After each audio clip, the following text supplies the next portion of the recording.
Hello.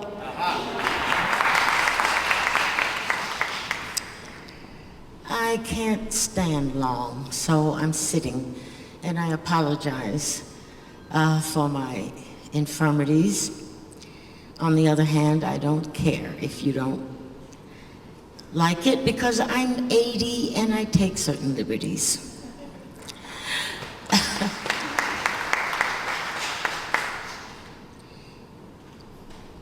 What I want to talk about this afternoon is the loss of public life, which is exacerbated by the degradation of private life. And I am proposing literature as an amelioration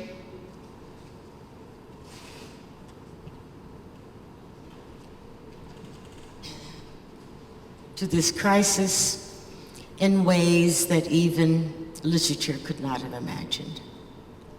During the 80s and 90s, technology and the regime of the electronically visual world have altered the perception of the public and altered our experience of each other.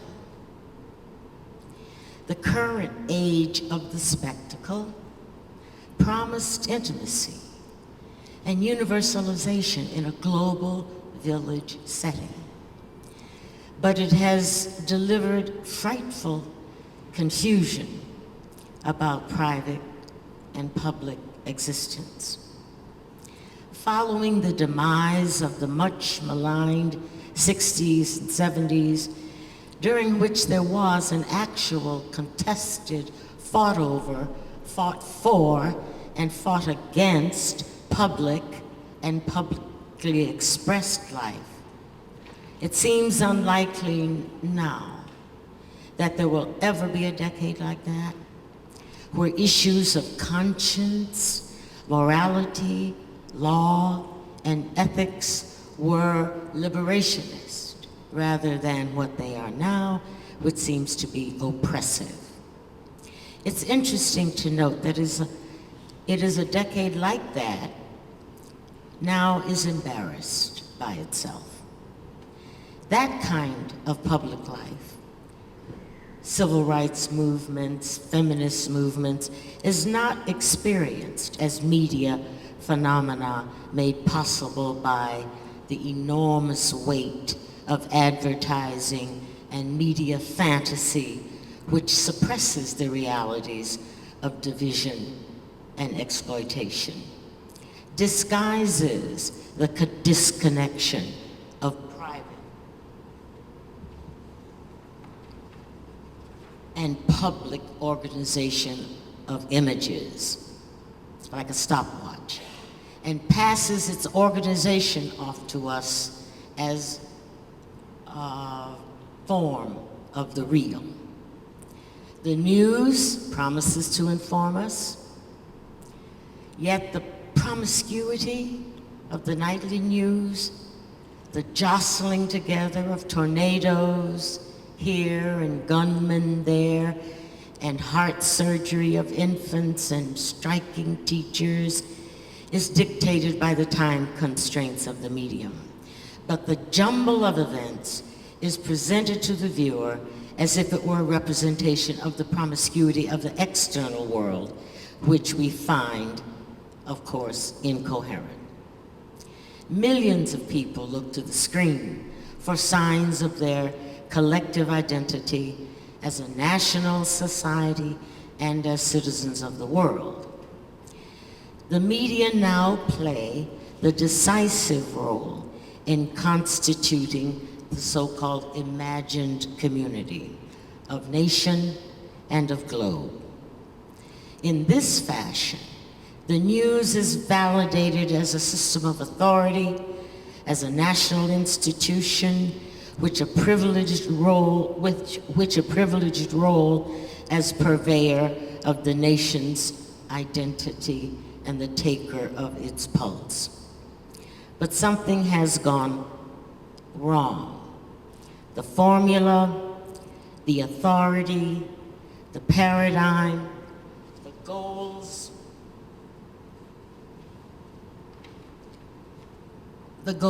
of the spectacle may not be working.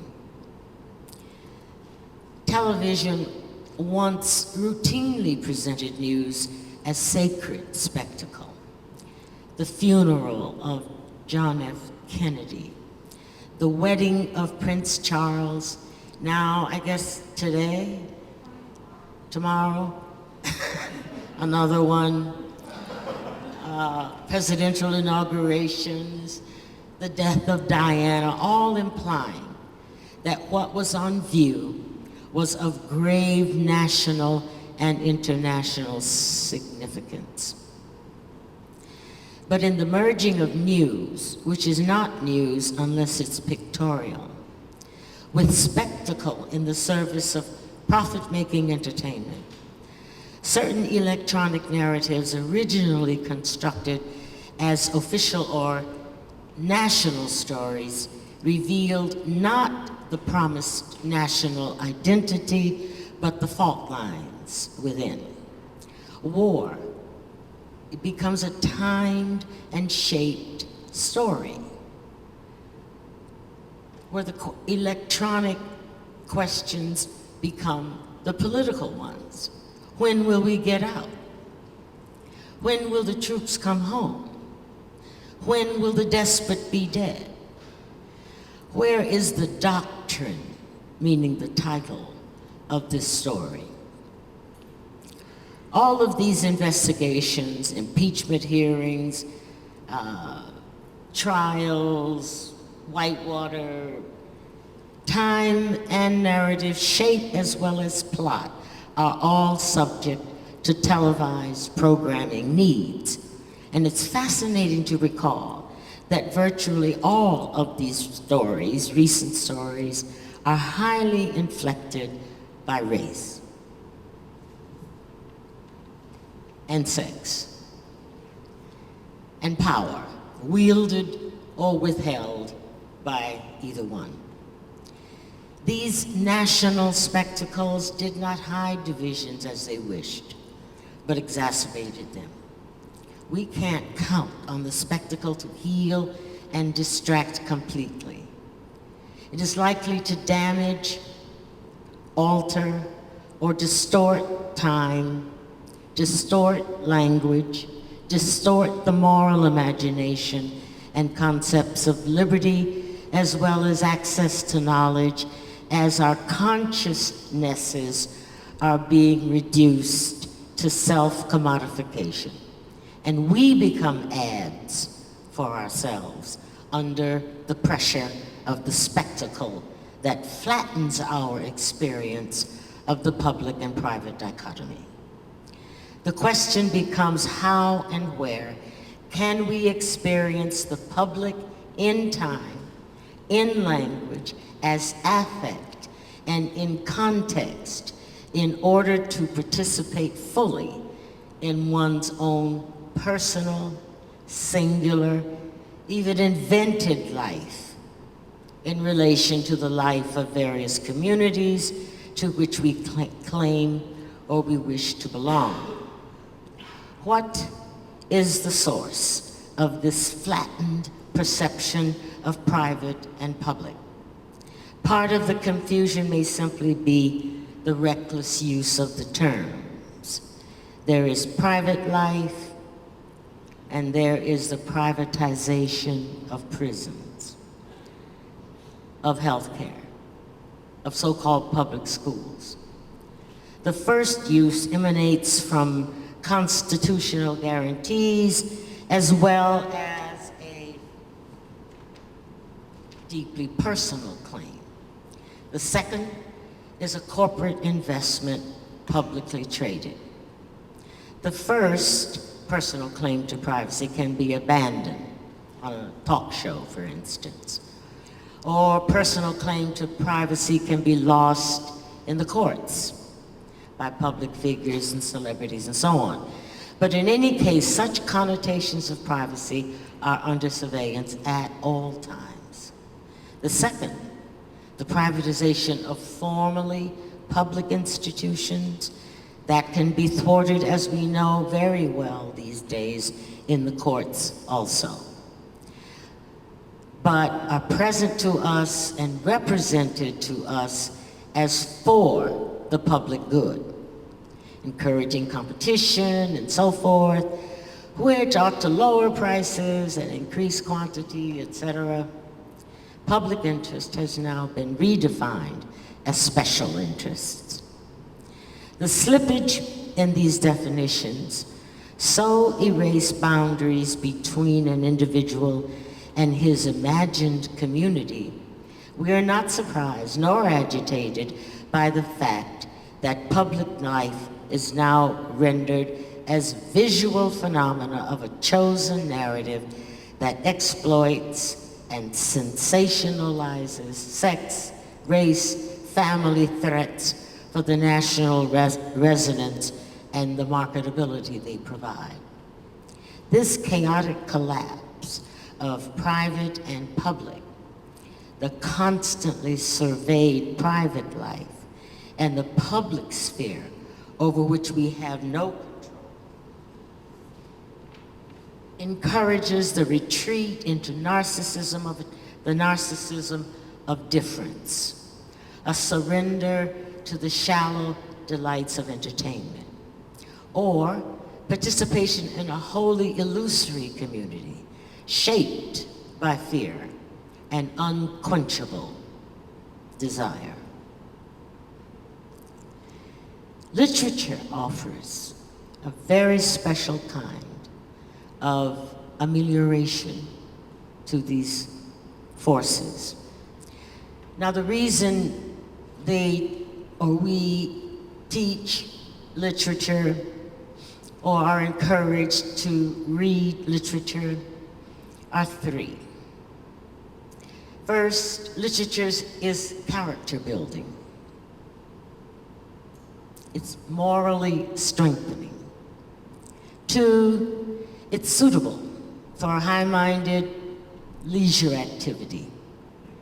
Three, its role in cultivating powers of imagination that are essential to citizenship. While being educated to citizenship is superior to being educated to consumership, citizenship has a troublesome nationalistic associations. The problem with nationalism is not the desire for self-determination, but the particular epistemological illusion that you can be at home, you can be understood only among people like yourself. What is wrong with nationalism is not the desire to be master in your own house, but the conviction that only people like yourself deserve to be in your house. Whether the character-building properties of literature, its rigorous politics-free intellectualism, or its utility in producing good and caring citizens, whether any of these claims still resonate among readers, there's nevertheless a level of urgency now, particularly now, in the study of literature hitherto unimaginable that has manifested itself. Fictional literature and non-fictional texts, and I believe they are the last and the only route to remembrance, that route that staunches the wasteful draining away of conscience and memory. Literature may be the alternative language, which can contradict and or analyze the regime, the authority of the electronically visual or virtual world. The study of fiction may also be the mechanism of repair in the disconnect between the public and the private. Literature has features which make it possible to experience the public without coercion and without submission. Literature refuses and disrupts passive or controlled consumption. Controlled consumption of the spectacle designed to nationalize identity in order to sell us products.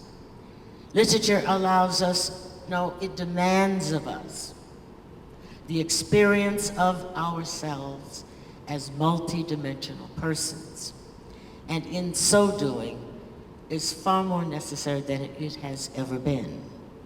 As art, it deals with the human consequences of the other disciplines, the human consequences of history, of law, of science, of economics, of labor studies, the human consequences of medicine. As narrative, its form is the principal method by which knowledge is appropriated and translated. The only sources of knowledge that are not narrative are math and music. As a simultaneous investigation of human character in time, in context, and in space, in metaphorical and expressive language, it organizes the disorienting influences of an excess of realities, heightened realities, virtual realities, mega, hyper, cyber, contingent, porous, nostalgic. It can also project an alleviated future.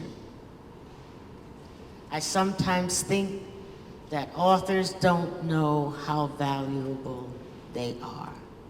I don't mean the personal pride that we take in our work, but value to the culture, to the world, in making language work. Thank you.